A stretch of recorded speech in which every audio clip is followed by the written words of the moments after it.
Okay, in this video we are going to learn about the open economy microeconomics. In this video, okay, we will discuss first thing three broad ways for interaction with other economies. Number one is the product market linkage, financial market linkage, and the third one is labor market linkage. The first one, product market linkage.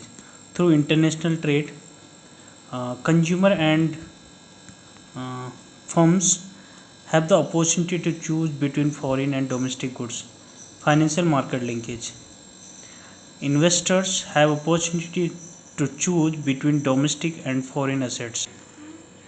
Number third, labor market linkage. This sometimes has been less open because of some immigration policies and the degree of openness of economy. India is moderate open economy. In 2006-7, 34% of GDP was because export and import. Import 20%, export 14%. In 1985-86, it was 16%, and few nations have more than 50% share from export import. When goods moves across the national boundaries, the money flows in opposite direction. BOP, the balance of transfer of payments, record the transaction in goods and services and assets between resident of country with the rest of the world for the specified time period, typically a year. The two main accounts of BOP, number one current account, number two capital account. Trade surplus and trade deficit depend on the export exceeds and import exceeds. Another point is remittance, gift and grants. These are the transfer of payments which the people of country get for free and they have not to pay money back. Another point, trade balance. The balance of exports and imports of goods is called balance of trade. Current account balance. Current account balance is adding trade in services and net transfer to the trade balance, we get the current account balance. The trade balance plus invisible net. Invisible net means non-factor income, private transfer. These are called invisible net. If the current account balance is negative, then the difference is called current account deficit, and if there is a surplus, then it is called current account surplus. The account is said to be in balance of payment equilibrium when the sum of its current account and its non-reserve capital account equals 0, so that the current account balance is financed by international lending without reserve movement. And another point is autonomous and accommodating transactions. International transactions are called autonomous when the transactions are made independently of the state of balance of payment. These items are called above the line items. The balance of payment is said to be surplus deficit if the autonomous receipts are greater or less than autonomous payment. Accommodating transactions. Accommodating transactions are below the line transaction or below the line items.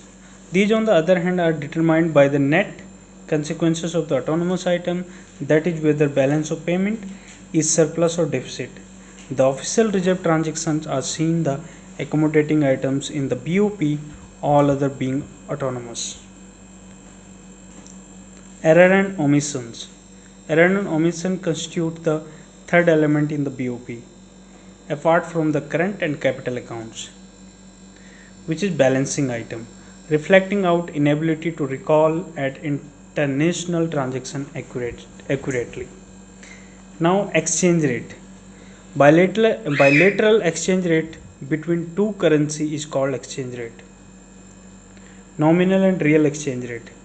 Bilateral exchange rate of money is just nominal exchange rate because it is between the currencies only the real exchange rate is about the price of products and services, price and product and services in foreign country against the domestic market, because that is the real change in the value of currency.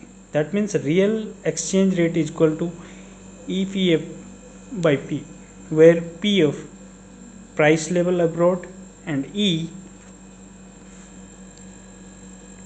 P price level here, and E is surplus price of foreign exchange, nominal exchange rate. Now the purchasing power parity. It is the real rate is equal to 1, then if the real rate is equal to 1, then currency are said to be at purchasing power parity. The real exchange rate is often taken as country's competitiveness. NEAR, nominal effective exchange rate.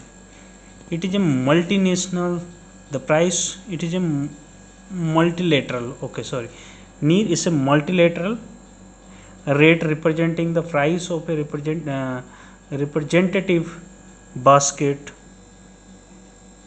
of foreign currencies, each weighted by its importance to the domestic currency in the international trade. The average of export and import is taken an indicator of this. REER. REER is the real effective exchange rate. It is calculated as the weighted average of the real exchange rate, all its trade partners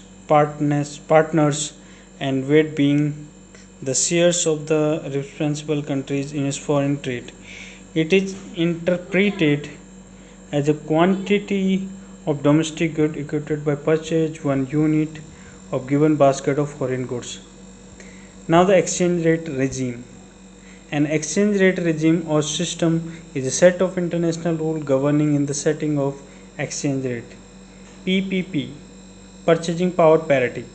This theory says that in a long run the exchange rate in the flexible exchange rate system, if there is a flexible exchange rate system, if there are no barriers to trade like tariffs, taxes on trade, and quotas, quantitative limits on imports, the exchange rate eventually adjusts so that the same product costs the same whether it supplied in India, dollar here in Japan, so on.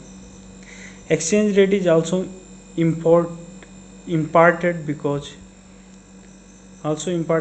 of income of people of two countries and interest rate provided by bank in two countries. People get attracted towards the benefit and spend more on the high income. Currency appreciation, depreciation also happiness because of that. Fixed exchange rate. In the RBI use push and foreign currency to fulfill the high demand of the foreign currency under pegged or fixed rate. In the RBI use push the foreign currency to fulfill the high demand of foreign currency under the pegged or fixed rate. In the fixed economy, decrease and increase in the value of was called revaluation and devaluation. This is also called Bretton Woods system. And in 1971, US let its currency float, which precipitated the breakdown of the Bretton Woods system.